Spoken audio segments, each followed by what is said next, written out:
Trauma, your coping mechanisms, and your life situation are not a competition with anyone but yourself. In fact, you could make an easy argument that they're not competitions at all. Since my stage 4 cancer diagnosis, I've made it a point to talk about the physical and mental trauma of cancer as much as possible. I write about it online, I make videos about it online, I interact with patients online and in real life, I do cancer patient advocacy, I talk to my friends, I talk to my family. It's kind of quickly becoming my thing. And I welcome all the different knowledge bases and viewpoints. If you know nothing about cancer and want to learn more, that's great. If you're a cancer patient and you have very, very rigid views about your diagnosis and how they relate to others, that's fine too. The one thing that I think we should cut out entirely is this kind of like loss porn or grief porn or competitive elements of trauma. That's just not a thing. We don't need to do that. Like I always say, we can only work with what's put in front of us, and I think this especially applies to the experiential portion of living. Sure, you can see someone else be successful and have fleeting jealousy. That's human nature. You can also see people go through bad things and feel pity or feel empathy. That's also human nature. But to dwell on them and to compare them to your situation is ultimately a method of insanity. Specifically, as it relates to cancer diagnoses, there are a few versions of this trauma competition or grief porn that don't sit well with me.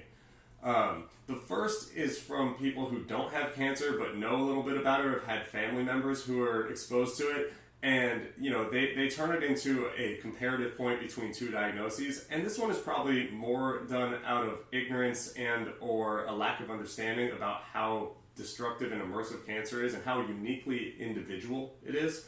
But, there are people who say, oh, I had a brother, an uncle, my dad, my mom, whatever, and they did just fine with cancer. You're going to be great. And it's funny because it's that, false optimism or, I guess, misguided optimism where everyone is dealing with their own individual diagnosis and they know the parameters of it, they know the potential outcomes, and they have to reconcile the fear of it. When someone is giving you a survivor bias take on, oh, my family member made it out, so you'll be fine, they're not intentionally trying to hurt you with those words, but it feels terrible as a cancer patient to just have someone say, hey, this happened, so it will happen for you, when we know that's not the case. And just to be clear, the people that are engaging in competitive trauma are far outweighed by people who are gracious, curious, kind, and considerate when we're having these discussions about cancer and its fallout. In fact, the people that I'm going to bring up next are part of the cancer community, which as a whole is wonderful. We're very empathetic towards each other. We're always trying to uplift each other. But I keep finding these little pockets where I say, this isn't what we should be doing. So I'm going to give you 2 examples of that. So among cancer patients, there is sometimes a feeling of, resentment I get from patients who have very, very serious diagnoses towards those who don't. And it's weird when someone goes, oh, you have the good kind of cancer, or, oh, stage 1, you don't have to have treatment, whatever. This is ridiculous to me. I mean, 1, no one would ever wish cancer on anyone else, period. 2, for those of us who are diagnosed with cancer, I think we understand how wide-ranging it can be despite, what your on-paper diagnosis is. There are people with stage 2 cancer who end up passing away from it. There are people with stage 4 cancer who end up living with it. I'm trying to be one of those people. If I was walking around on the street, you probably wouldn't know I have stage 4 cancer. There are people with lesser diagnoses of cancer where the treatment side effects are so debilitating, they are wheelchair-bound or bedridden, or they have very, very serious long-term side effects. And so, for us as cancer patients to say, yeah, but, to someone's situation, I think is destructive. I think the goal always is to say, okay, that situation sucks, the same way my situation sucks. How can we help each other? And not in the toxic positivity kind of way either, because that's something I feel we could do without in the cancer community. We're here to talk about our respective traumas. We're here to talk about our own grief and how we process things, and we're here to help other people with theirs. Our perspectives and our different situations can lend a lot to this discussion. It just doesn't make any sense to me when we turn it into a direct comparison or, whataboutism. I often find it hard to reconcile or connect with people who will take the good intentions out of a conversation surrounding, different topics in cancer and use their situation solely as a way to bitch about it. And I know this comes off as kind of harsh, especially as someone who's had a huge range of positive outcomes stemming from a stage 4 diagnosis and having to go through treatment, but I don't think it's conducive to helping anyone, including the person who's complaining. For example, I have made it through treatment without too many long-term side effects. My thyroid doesn't work. I've got some lymphedema going.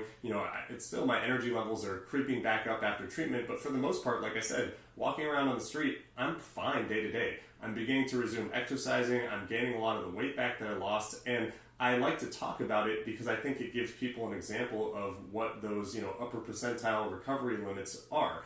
And there are moments, usually online, where someone will say, oh, you should feel so lucky that you don't have debilitating side effects at all. I do. I feel super lucky about that. But also, I'm a stage 4 cancer patient, and I'm trying to figure out my life as we go. And this isn't just personal to me either, because again, it's not all about me. I see people who have, various different cancers, and when they talk about their problems, someone will say, oh, my grandmother or my spouse or whatever died of that. You should be lucky to be talking about this. It's always this phrase, like, you're so lucky to be, or, just feel lucky that you aren't this. And ultimately, I think that if we take a second to just breathe and think about why people are posting in the first place, why we're sharing our grief, why we're sharing our trauma, it'll help us do better at the response portion of it. Because no one's posting their fears or their concerns so that they can be rebuked or diminished or told they're approaching this the wrong way, or how lucky they are that they only have a certain kind of cancer or only have certain side effects. The reality is that when we're engaging in these conversations, especially in online communities or cancer communities in real life, we need a place to vent. We need a place to bitch, but we don't need a place to drag other people down just so we can feel better about our own situation. Whatever situation you're in, whether it is as a cancer patient or someone else who's dealing with something difficult in life, you have to do the work yourself in order to progress from it. There is no amount of comparison that is going to let you do better with your own personal situation. That's just not how it works. And this is especially important when you're dealing with cancer patients, because we all understand the reality that there might not be any work that we can do to control the situation. It is up to our cells and luck and oncology and modern medicine and whatever else you want to ascribe to how we get through this terrifying unknown. But it is not between me and some other cancer patient, or me and someone who has seen someone go through cancer treatment and had a different result than I have. That doesn't have any place in the physical and mental healing elements of a cancer community. So what's the takeaway? That we should talk less about our situation because it's at risk of diminishing someone else's, or reciprocally their situation is going to diminish ours?